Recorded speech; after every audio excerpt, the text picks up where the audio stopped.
Yavuz atanın kanı dolaşır damarlarımızda.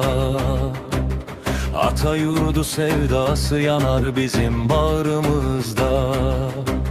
Türkülerimiz yükselir dağlarda, bozkırlarda. Ne mutlu Türk ve Türkmenim diyene bu dünyada. Birlik bizim gücümüzdür, kardeşliktir yolumuz. Atalardan emanet bu kutlu yurdumuz. Bir bayrak gibi dalgalanır sevdamız göklerde. Türk ve Türkmen adı yaşar nesilden nesillere.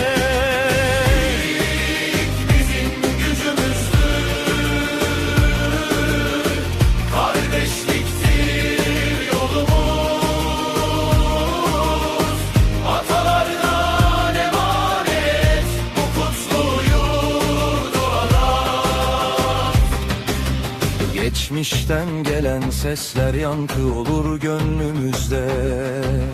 Atalarımızın izleri yaşar her bir sözümüzde. Birlik ile yürürüz biz aynı kutlu yollarda.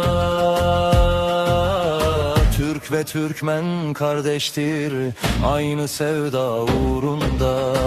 Türküler söylenir yine, birleşir bütün nesiller. Bozkırların hatırası yaşar bütün gönüllerde.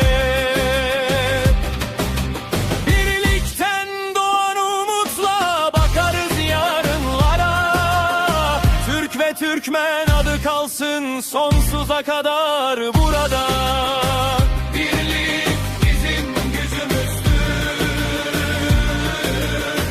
Kardeşliktir yolumuz. Atalardan emanet bu kutlu yurdumuz. Bir bayrak gibi dalgalanır sevdamız göklerde. Türk ve Türkmen adı yaşar nesilden nesillere.